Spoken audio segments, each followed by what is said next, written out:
हरिओम। दोस्तों, एक बार एक गांव में दो बालक रहते थे। एक 6 वर्षीय बालक था और एक 10 वर्षीय बालक था। दोनों बच्चों में बहुत ही घनिष्ठ मित्रता थी। इतनी घनिष्ठ मित्रता थी कि वे सदैव एक दूसरे के साथ रहते थे। एक साथ ही वो भोजन करते, एक साथ पढ़ाई लिखाई करते, साथ में खेलते, साथ में घूमने जाते। उनके हर छोटे छोटे काम साथ में ही हुआ करते थे। तो दोनों की इतनी अटूट मित्रता थी। एक बार उन्होंने सोचा कि गांव के बाहर एक बहुत ही बड़ा खुला मैदान है, वहां पर चल के खेलते हैं।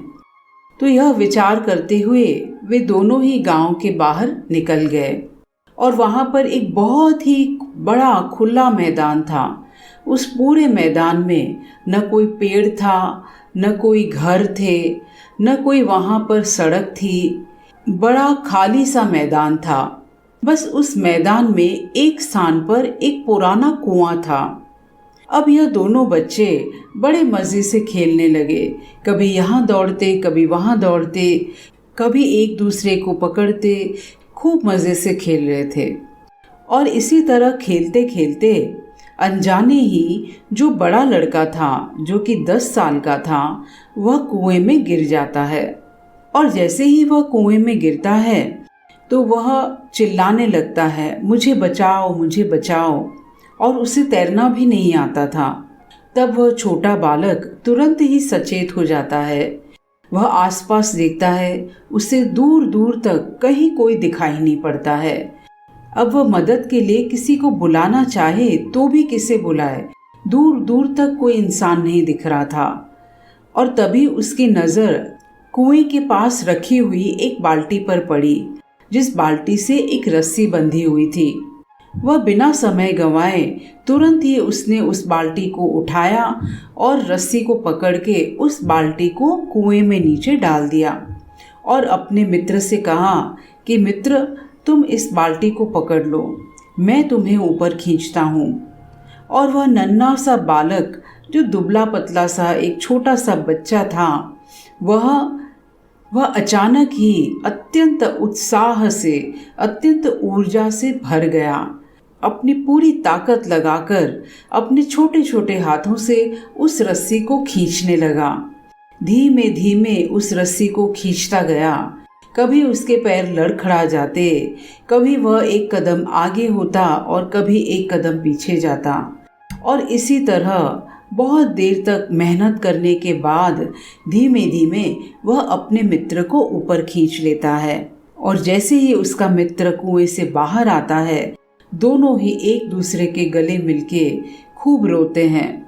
उनके चेहरे पर एक खुशी भी थी, कुछ घबराहट भी थी और आंसू भी थे। लेकिन कहते हैं ना, अंत भला तो सब भला। दोनों मित्र एक दूसरे का हाथ पकड़ते हुए गांव की ओर चल देते हैं। लेकिन उन दोनों के मन में यह विचार आता है कि गांव पहुंचकर अपने माता पिता को ये घटना के बारे में किस तरह से बताएंगे। क्या कोई उन पर विश्वास करेगा कि यह छोटा सा बालक जो 6 साल का था, वह अपने से बड़े उम्र के एक लड़के को कुएं से खींच के बाहर निकाल लाता है। लेकिन सच तो उन्हें बताना ही था। वह गांव पहुंच के अपने माता पिता को पूरी घटना का वर्णन करते हैं। लेकिन जैसे उन दोनों बच्चों ने सोचा था, उनके माता पिता इस बात पर विश्वास ही नहीं कर पाते हैं कि वह छोटा सा बालक कैसे इस बड़े लड़के को कुएं से बाहर खींच कर लाया। और उसी तरह जैसे यह बात आस पड़ोस के लोगों तक भी पहुंची, तो कोई भी इस बात पर विश्वास करने के लिए राजी नहीं था।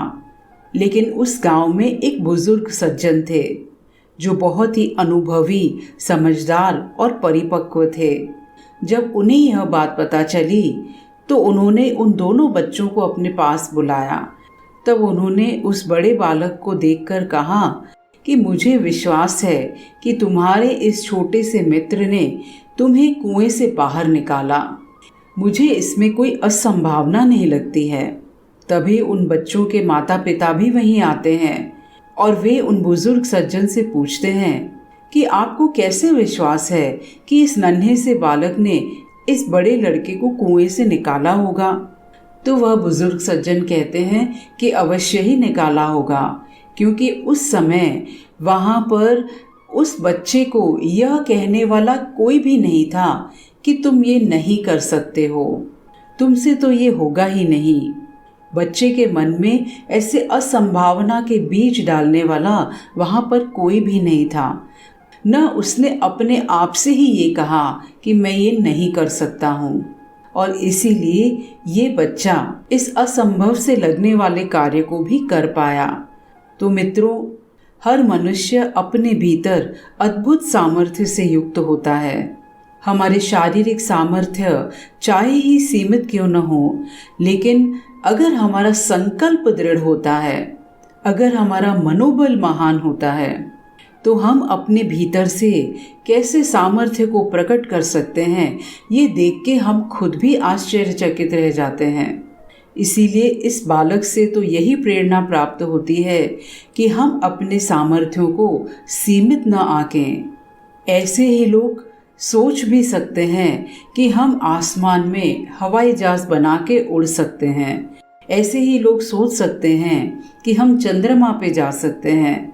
ऐसे ही लोग सोच सकते हैं कि हम समुद्र की गहराइयाँ नाप सकते हैं। और कई बार अपने दैनंदिन जीवन में जो हम कभी सोच भी नहीं सकते हैं, वो कर जाते हैं। ऐसे ही मनोबल से युक्त मनुष्य की ईश्वर भी मदद किया करते हैं। दोस्तों, अंग्रेजी में एक शब्द आता है इम्पॉसिबल। हम चाहें तो उस शब्द को असंभावना की दृष्टि से देख सकते हैं, इम्पॉसिबल, और हम चाहें तो उसी शब्द में आई एम पॉसिबल इस दृष्टि से देख सकते हैं। हम चाहें तो असंभव को भी संभव बना सकते हैं, और न चाहें तो राई का पहाड़ बना सकते हैं। ये हमारी स्वतंत्रता है।